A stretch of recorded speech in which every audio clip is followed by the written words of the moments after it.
We need a lot of help in the federal government, my goodness. I mean, when we talk about the border crisis, Kari, it's so important to be concrete, not just abstract. This isn't some abstract crisis. This isn't some act of God. Where did this come from? We don't have to wonder. It came from Joe Biden and Joe Biden's White House. Joe Biden opened up our southern border. Mark Kelly has done more than anyone to help Joe Biden open up our southern border. 2 years ago, our border was secure. Was it perfect? No, it wasn't perfect. Okay, nothing's perfect, not in this world.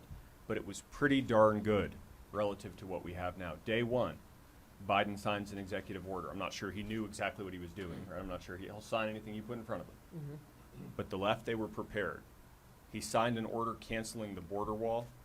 He rescinded all the successful policies that were helping our local law enforcement, that were helping our border patrol and our ICE agents do their jobs, like remain in Mexico, got rid of it. Joe Biden and Mark Kelly surrendered our southern border, our sovereignty. They gave it right over to the Mexican narco-terrorist drug organizations. They're like business partners.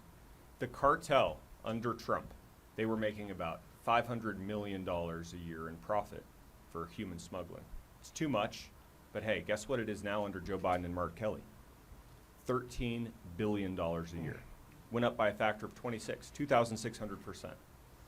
If the Mexican drug terrorists, if the cartel members could vote in this U.S. Senate election, 100% of them would vote for Mark Kelly. Because in Senator Kelly, they have a loyal deputy. He gives them everything they want. And it's just shameful. We've talked about the humanitarian crisis. The women and children have horrible crimes against them committed by these cartel members on the journey north. The men are sold into indentured servitude. But shame on Joe Biden and Mark Kelly for leaving our brave men and women of law enforcement hanging out to dry. Man, being a cop, being a sheriff's deputy, being a border patrol agent, an ICE agent, these are tough jobs in the very best of circumstances. So what about in the worst of circumstances? Which is what Biden and Mark Kelly have given them. Mark Kelly's lying to people. Gosh, it just boils my blood. He gets on people's TV screens with all this fancy advertising money, and he says, I've done everything I can to secure the border. I've stood up to Joe Biden. I'm helping law enforcement. I think our sheriffs would tell you, Mark Kelly hasn't done a damn thing to secure the border. And it's worse than just being a do-nothing senator. He's actually voted for all of Joe Biden's open borders policies that have let this happen, right?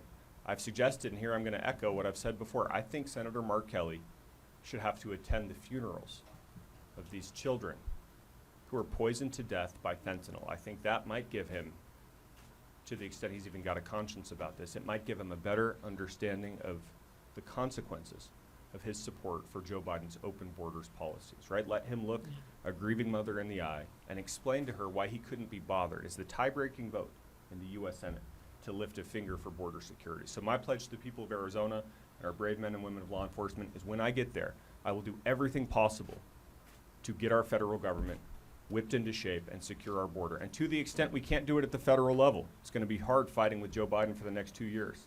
I fully endorse Governor Kari Lake's border plan, and I will do everything possible from my perch in the federal Senate to help you and you guys get business done at the state level. So thank you. It's great. There are real victims